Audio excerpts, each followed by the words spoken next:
Would I be wrong if I divorced my husband after the death of our child?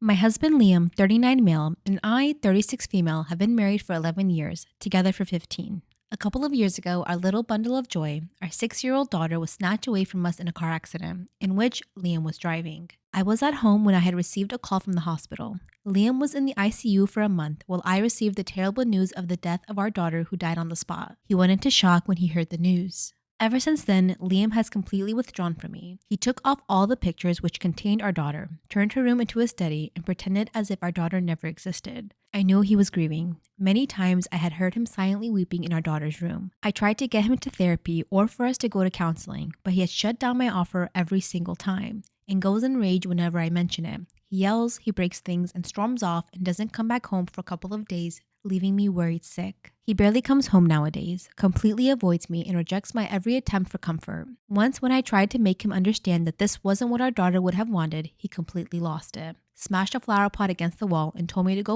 f myself, or better, die and never come back. Liam was never like this. He was a very sweet, calm, and patient man and loved our daughter to death, so much so that her first word was, Dada. I still love him, but I miss our daughter too. I need some comfort too. Neither of us have any siblings and our close friends are in different countries. Liam is no contact with his mother while his father had passed shortly after the birth of our daughter. My parents tried to comfort me as much as they could. They told me to be patient with him, to help him get back to his feet, but I'm tired. I tried everything. Before, we used to share the household chores, but now I have completely taken them on myself so that he can grieve in peace. I cook his favorite meals, which he throws away without even taking a single bite. The last straw was a couple of months ago when I had told him if he doesn't go into therapy, I'd file for a divorce. He coldly smiled at me and thanked me for showing him my true colors. He told me to go ahead with the divorce since I seemed so eager to ditch him. I feel guilty, horrible, and completely useless, but I just can't go on like this any longer. Should I give him more time? Would things get better? Would I be the asshole if I leave him now when I'm supposed to be comforting him? Am I wrong for pretending not to recognize my husband at a restaurant? I, 30 female, just want to say that my husband, River, 26 male, is a wonderful, funny, kind person. He's also incredibly handsome. I am not. I've noticed that he's embarrassed and ashamed when he introduces me as his wife to his coworkers. This has happened a few times. He shuffles awkwardly, he doesn't look anyone in the eye, and he makes a strange smile and immediately tries to veer the conversation away to something else, only when he says I'm his wife. The events were miserable for him. I stopped going to his events and now they are a success. It used to hurt, but I just realized that's just how the industry is. And people do judge him and talk behind his back because of what I look like. People do that in general because he's more attractive than me. He told me that he's trying very hard to succeed at his new job and his new boss was an insanely judgmental person. She destroyed the career of an employee who reported the team for exclusionary behavior and fired someone who wore the same jacket as her once. For example, my coworker and I went to a fast casual restaurant for lunch yesterday. It wasn't as crowded as the other places during the lunchtime rush. My husband, his boss, and his coworker were already there unbeknownst to me. However, it turns out that River's boss and my coworker went to the same business school. They caught up and introduced us all to each other. Instead of saying that he's my husband, I shook his hand and said, "Nice to meet you." I sat next to my coworker and across from his coworker. I didn't say he was my husband, but neither did he. I felt like he was looking at me, but when I looked, he was looking away. When I got home later that night, he was crying. He said he didn't know what he did for me to ignore him, and if our marriage meant so little, why didn't I just take off my rings? I told him I said I didn't want to make him ashamed of me. He got very quiet. My mom said I was acting ridiculous, but my dad agreed with my reasoning. So, am I the asshole? Let's talk about some of the darkest acts that happened in a cult in the 1980s. A self-proclaimed prophet named Michael Ryan established the Church of Yahweh in the early 1980s. During this time, the farm crisis was the worst it had been since the Great Depression. Production outpaced demand, leading prices and profits to fall. Confronted with bankruptcy, foreclosures, and looming poverty, many turned to religion while others looked for someone to blame. Ryan preached a blend of white supremacist ideology, anti-government sentiments, and apocalyptic beliefs. He was able to attract a small community who were drawn to his charismatic personality and the promises he made of a utopian community. Under his influence, the church combined religious and extremist views, including racial superiority, conspiracy theories, and Ryan even convinced his followers that violent actions were necessary to prepare for the end of times, resulting in many victims suffering under his command when they disobeyed him. The first to do so were cult members James Thim and Rick Stice, who had a 5-year-old son named Luke Stice. They expressed doubts about the validity of Ryan's teachings and beliefs. This is when the two men were demoted to slaves and made to sleep outside, chained to a porch and at various points to copulate with a goat and sodomize each other as punishment. He also forced the father and son to perform fellatio on each other. Ryan repeatedly abused Stice's young boy and called him names. Stice would later testify that Ryan put ashes from his cigarette in Luke's mouth, spit on him, shot him in the arm, and tied a whip around the boy's neck to lift him up off the ground. Around March 25, 1985, Ryan, who was 6'2" and weighed over 230 pounds, would slam the 5-year-old boy into a cabinet, resulting in a fatal head injury. He then ordered Thim and Stice to bury him in a shallow, unmarked grave. In the weeks following his son's death, Stice repeatedly ran away from the cult and was able to leave for good on April 4th. However, Ryan's wrath then turned to James Thim. On April 27, 1985, he was beaten by Ryan and the other male members of the cult after being accused of poisoning a turkey being eaten at the communal meal. He was taken to the former pig pens where he endured days of horrific physical and sexual abuse before being murdered. He endured being sodomized with a shovel and pick, causing grievous internal injuries, received 75 lashes, then the men shot off the tips of Thim's fingers on his left hand. The horror didn't stop there though. Ryan broke Thim's arm and removed skin from his leg with a razor blade and pliers. Afterwards, he commanded his 15-year-old son at the time to break Thim's legs. Finally, Ryan stomped on Thim's chest, breaking his ribs, and ordered another member to execute him with a blow to the head. Thim was then buried in an unmarked grave. Ryan would have kept going on his tirade of claiming victims if it wasn't for two of his members who assisted in Thim's murder being arrested. Crime Fanatic Friday Part 2, The Church of Yahweh Cult. After the gruesome and horrible acts committed on a cult member and a 5-year-old boy by cult leader Michael Ryan, things settled for a couple months until June 1985. James Haverkamp and John Andreas, two members who assisted in the torture and murder of the victims, were arrested in Kansas for stealing farm machinery. As a result, authorities raided the farm and found weapons that included 150,000 rounds of ammunition and over $250,000 worth of stolen property. While in custody, Haverkamp and Andreas told the police about the murders, and another raid in late August turned up the dead bodies of 5-year-old Luke Stice and a cult member James Thim. Michael Ryan, his son Dennis Ryan, who was 16 at the time, and Timothy Haverkamp were all charged with first-degree murder. Michael and Dennis Ryan went on trial in March 1986. When asked why he participated in the torture and murder of James Thim, Dennis Ryan replied, "Because that's what Yahweh wanted," which is Hebrew for the word God.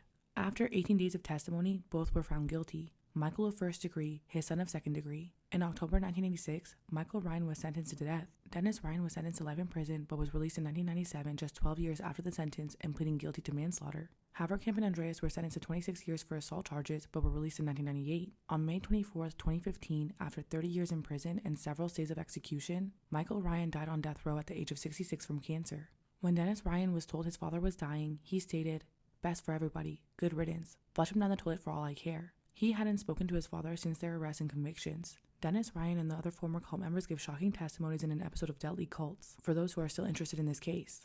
I figured out my dad cheated on my mom decades ago with the woman he is currently partnered with. Between 2011 and 2014, my mom had cancer. She passed near the end of 2014. I was 24 years old at the time. Around 2013, I found 2 nude photos on my dad's computer. One was a woman around his age, which was around 60 years old. I assumed he had figured out how to use a computer for I was grossed out, but realized it made sense, and so I healed. In 2015, in under 6 months after my mom had passed, he went back to his home country to sort out some of his businesses. He was already dating some women who he was friends with in his childhood. I suddenly had an intuition that this was the woman from the photos from his computer, but I couldn't remember the face clearly and had no proof anymore. I did try calling him out, but I was wishy-washy and uncertain. I asked about some scantily clad women on his computer. His response that he kept photos of all of his tenants in the apartments he owns in another country, so it was probably one of those. I confirm he does keep their WhatsApp photos on his computer so he can match faces to emails. So I dropped it, as I had no proof of anything and thought maybe it was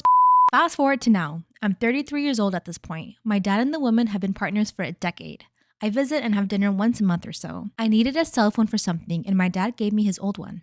After a few weeks, I was going through some files left over the phone. I found dressed photos of this woman on the phone. I checked the metadata on the phone and some were from a year or two before my mom passed. So now I know that before my mom died, my dad was getting selfies from his current partner. Suddenly, a puzzle piece clicked too. Something about how she looked reminded me of the nudes on the PC. I still can't be 100% certain the nudes were hers, but it is 100% certain he was involved with her in some way before my mom died.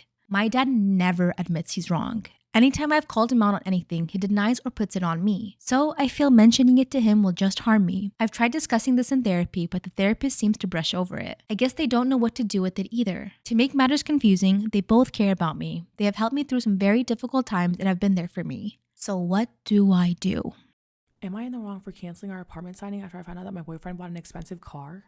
My boyfriend, 31 male, and I, 28 female, have been together for over 2 years. We have been living with roommates and been looking to move in for a while. It's expensive, and I have a dog, so it's been difficult finding a landlord that would be okay with a dog. My friend has been moving out and she has a dog and is willing to sublet for us. The landlord said they're okay with signing us if you want to stay after an 8-month sublet. It's a fairly good price near work, so I'm happy with it.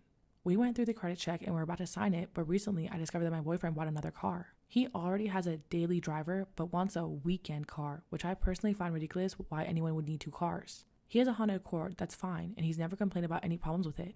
But recently he said that he bought another car. He isn't the best with money. He really likes to spend till the last dollar and doesn't have any savings. I've had to bail him out twice on rent. We both pay around a little over $1,000 plus utilities, and he makes around $70,000 a year, so he should have savings, but he doesn't. He did pay me back, but it was months later than what we agreed upon. So I wasn't really happy that he did that, but I didn't realize that he bought such an expensive car. He didn't show it to me until Saturday when he picked me up in a Corvette.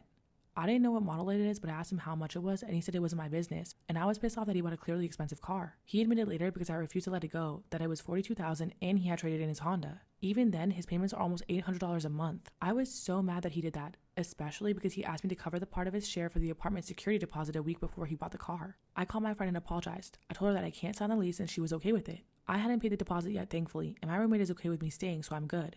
But my boyfriend's lease is ending and the landlord wants him out, so he's mad at me for canceling us moving in together because he still needs to move and he'll probably be paying more than if we moved in together. He yelled at me for butting into his business, saying it's not my business what he buys. I think it's fair, but he also doesn't have any money and bought an expensive car, so if anything goes wrong, I have to pay his share of rent. So am I in the wrong? I broke up with my girlfriend of 3 years because she wanted to remain a virgin. Now she wants to get back together, but she told me that she slept with someone else while we were broken up. How should I proceed? I, 23 male, met my ex, 21 female, 3 years ago. We live on campus at uni at different halls of residence. After a few months, we got together and for the most part had a very happy relationship. There was always one issue though. My ex grew up in a very religious home. Her father is a pastor. She's been open with her family that she does not share their faith. They weren't happy about it, but accepted that she has her own choices to make. Nevertheless, I think that some of the religious upbringing was still in her mind. I grew up in a different religion but was never serious about it, and I'm no longer religious. Our relationship was pretty normal, except that she told me very early on that she was a virgin and wanted to stay that way until she was married. It wasn't for religious reasons. As I mentioned, she isn't religious. But she was very focused on not disappointing her dad. We did other sexual things, just not intercourse. I never had much luck with girls growing up, and going into a relationship, I was a virgin. And I still am, at least if you classify being a virgin as never having had an intercourse. Anyway, I was becoming more resentful of the fact that everyone I knew was having normal sexual relationships and we weren't. I couldn't understand why she didn't want to have a full sexual relationship, though of course I never pressured her about it. I felt that while at uni and pretty broke, getting married was something for the future. Last year, I was in my last year of uni and she was working in her first professional job. Her degree was shorter than mine, so she finished uni despite being younger than me. She was talking a lot about all these successful guys she met at work, which did make me feel lesser as I was still a broke college student. Coupled with her still not wanting a full sexual relationship, it did make me more resentful. We had some arguments about it, and after a while, I felt like I should end the relationship as we wanted different things and our lives were on different paths. It was awful. She was crying a lot and I felt terrible afterwards. Anyway, it's been nearly 6 months since we broke up. We haven't been in touch at all for most of that time. I have not been involved with anyone else in that time, as I 100% focus on finishing my degree. I finally finished at uni and I'm about to start my first professional job. She recently got in touch again and asked to meet up.